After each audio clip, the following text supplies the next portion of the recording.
Estamos de volta e a partir de hoje você confere no Jornal Tarobá uma retrospectiva dos principais acontecimentos que marcaram 2022. Serão 5 episódios e os temas agronegócio e clima abrem o nosso resumo.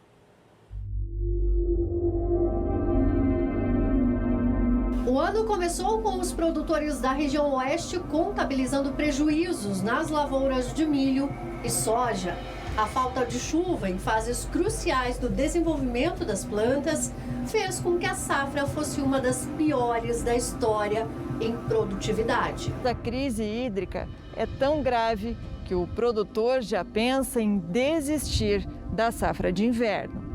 O oeste do estado foi a região mais afetada. As quebras chegaram a 65% na soja e 54% no milho. E o prejuízo passou a casa dos 2 bilhões de reais. Diante da estiagem severa, diversos municípios da região decretaram emergência hídrica. Em Santa Teresa do Oeste, produtores amargaram prejuízos no campo. Em algumas localidades, até a água para uso doméstico ficou escassa. Então, ministra da Agricultura, Tereza Cristina, visitou algumas lavouras atingidas pela estiagem severa na região oeste. Nós estamos tendo aí uma estiagem em regiões que nunca tiveram.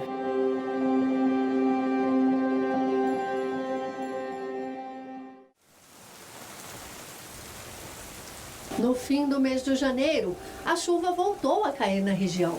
Houve registro de temporais que causaram estragos em diversos bairros de Cascavel.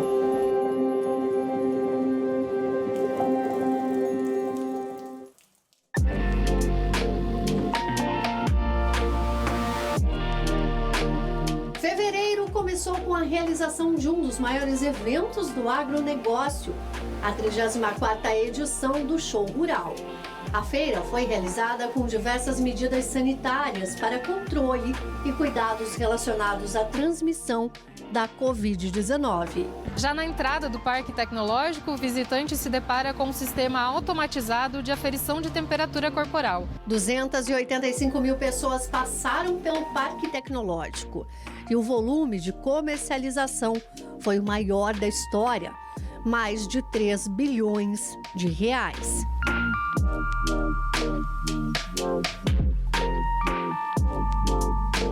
No campo, fevereiro foi um mês de incertezas, já que o atraso na colheita da soja também atrasou o plantio da safrinha de milho.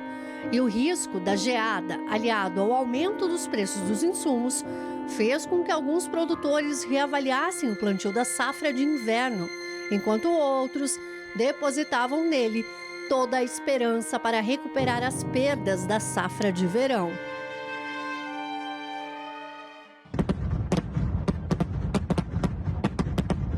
Ainda em fevereiro, o início da guerra entre Rússia e Ucrânia impactou diretamente sobre o agronegócio. A suspensão das exportações de grãos, principalmente da Ucrânia, o preço das commodities disparou no mercado mundial. E a incerteza em relação ao fornecimento de fertilizantes pela Rússia também gerou aumento de preços dos produtos e mais incerteza em relação ao plantio da safra de verão brasileira.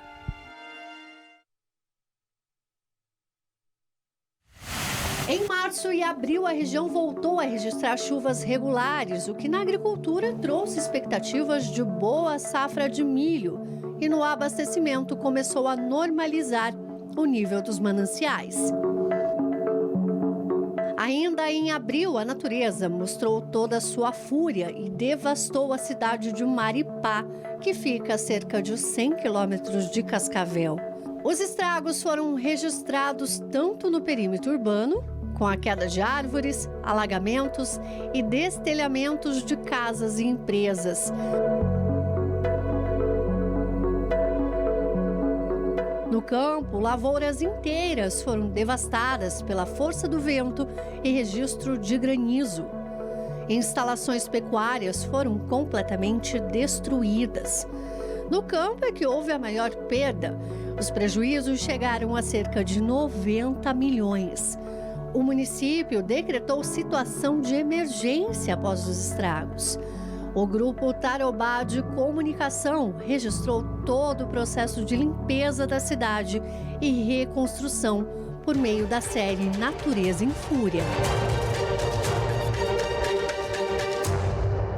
Em junho, a chuva voltou a ser registrada em volumes significativos e, com isso, o produtor rural de Cascavel precisou enfrentar mais desafios: o sair de casa e escoar a produção.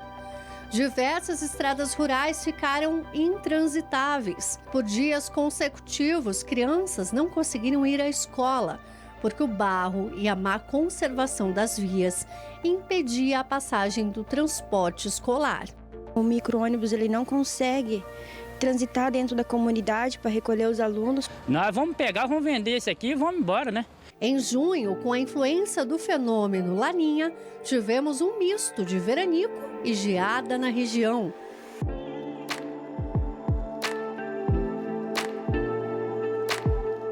Em setembro, 3 torres de transmissão de energia caíram durante um temporal em Cascavel, na região oeste do Paraná. Cada uma delas tinha cerca de 4 toneladas de aço nas estruturas. Com a queda, alguns cabos se arrebentaram e causaram estragos em casas da região. Os ventos chegaram a 70 quilômetros por hora. E se por um lado a falta de chuva causa prejuízos, o excesso dela também traz transtornos. Em outubro, o registro de chuva em Cascavel impactou na malha asfáltica. O pavimento já antigo não suportou o volume de água e os buracos se multiplicaram pela cidade. Houve locais que não era possível desviar das crateras que ocupavam as pistas. Cada chuva que começa aí, a gente já sabe que vai ficar intrafegável essa região. Já na região sudoeste, a chuva forte causou alagamentos e deixou muitas famílias desabrigadas. As cidades mais atingidas, como Francisco Beltrão e Pato Branco. Em Francisco Beltrão, o rio Marrecas subiu cerca de 8 metros acima do nível normal. Em Pato Branco, 2 crianças morreram após o carro em que estavam ser arrastado pela enxurrada.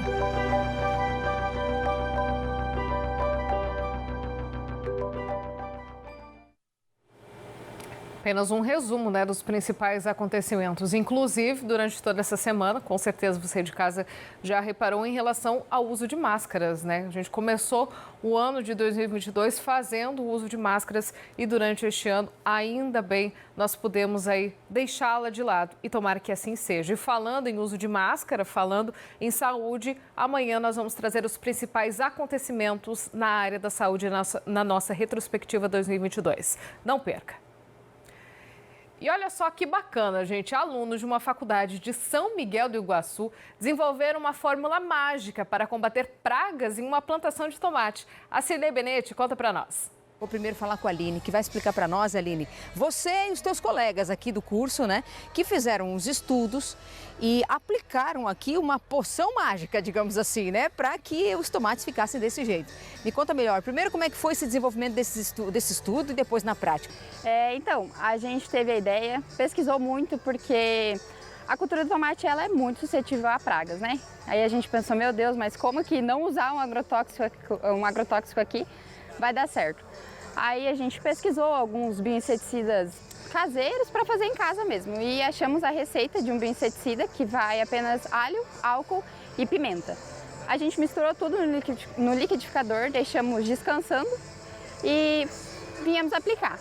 A princípio a gente ficou meio, não vai dar certo, fizemos alguns testes em laboratório e graças a Deus a gente conseguiu um resultado muito satisfatório, conseguimos controlar muito bem as doenças, tivemos uma produção boa. Alguns percalços no caminho, muita chuva, ficamos sem a estrutura da estufa, muito sol, judiou bastante. Mas hoje a gente tem uma produção ótima e as pragas controladas. Peraí, Aline, conta de novo esse negócio para mim, dessa receita, que vocês conseguiram esses tomates lindos que vocês têm aqui. Aliás, tem mais que uma variedade, Porque sim. Uma variedade funciona, outra não. Aqui tem acho que 2, Tem, temos o salada e o saladete. Isso, e aí você com álcool, pimenta pimenta, batido no liquidificador e aplicado aqui a vida toda dele. Sim. Desde o começo da mudinha, a gente já começou a aplicação para conseguir ter um bom controle das pragas. Quem disse para vocês que isso podia funcionar? Pesquisamos muitos artigos na internet, fizemos testes. O primeiro teste que a gente fez não deu certo, deu tudo que podia dar errado, deu naquele teste. Que bom, né? Aprimorar daí. Sim, aí a gente foi testando, até que conseguimos um resultado muito bom. E deu certo e tivemos essa produção linda. Parabéns pela perseverança, pelos trabalhos seus e também dos seus colegas, né? Sim. Que estiveram empenhados aqui. Você está em que ano? Segundo período. Comecei esse ano. Ainda tem muita coisa pela frente. Pensa o que esses alunos aqui vão produzir. Se essa estufa de tomate está tão bonita assim, eles no segundo período, pensa como é que vai ser até a formatura.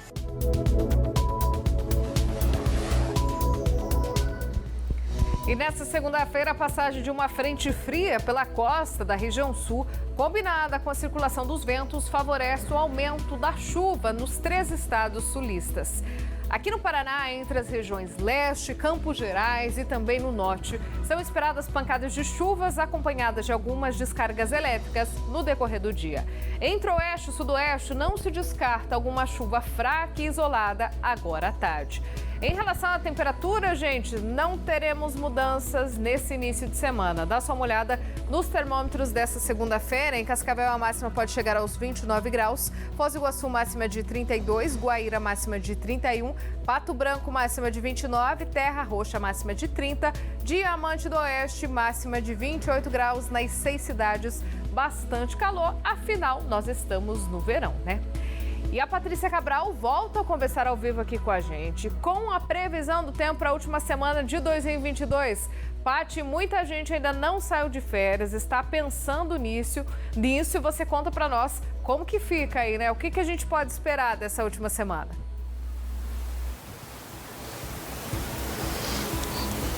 Pois é, Dani, a gente pode esperar aí dias de muita instabilidade, né? Ou seja, o dia começa com aquele sol quente, sol forte, mas depois pancadas de chuvas devem ser registradas durante o dia, mas esses volumes não serão muito significativos, não.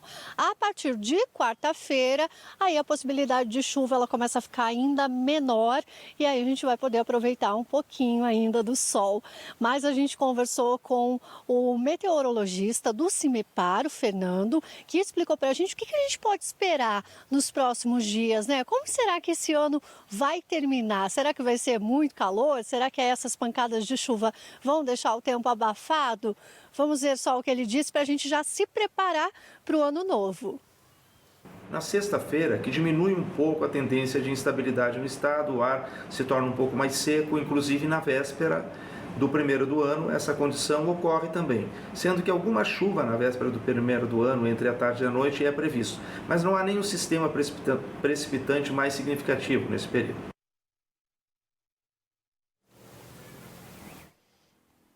Pois é, olha só, nós estamos neste momento aqui no Lago Municipal de Cascavel. O dia, claro, começou com um céu aí um pouquinho nublado, mas o sol apareceu e apareceu com tudo, viu? Porque está muito calor e a temperatura vai ficar um pouquinho mais agradável até o fim do dia, mas por enquanto tem muita gente já aqui aproveitando, viu? Esse solzinho aqui no Lago de Cascavel.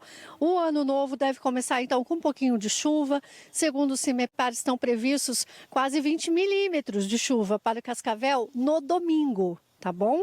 E olha, de olho na quarta-feira, viu? 76 milímetros de chuva estão previstos para quarta-feira. Então, por enquanto, a temperatura está bem agradável, o solzinho está aparecendo, tem até um ventinho batendo aqui, ó, no Lago Municipal aqui. Então, dá para aproveitar quem está de férias. Dias lindos aí, com pancadas de chuva, como a gente já espera normalmente no verão, né? Aquelas pancadinhas de chuva de verão aí que a gente já vai ter que se acostumar, porque a partir de agora vai ser assim. Eu volto com você, Dani. Tá certo, Patrícia Cabral mostrando aí a movimentação, o tempo no Lago Municipal de Cascavel ao vivo, 12h16, contando um pouco pra gente dessa instabilidade durante toda essa semana. A Patrícia falou que nós teremos chuvas expressivas, principalmente na próxima quarta-feira, e com isso já adianto para vocês que cai um pouco a temperatura, hein? Segundo o CIMEPAR, em Cascavel nós teremos mínima de 19 e máxima apenas de 22 graus. Então aproveite bem essa semana, essa última semana de 2022, com bastante calor, porque a partir partir da semana que vem nós teremos chuva, né? E tomara que essa previsão se concretize.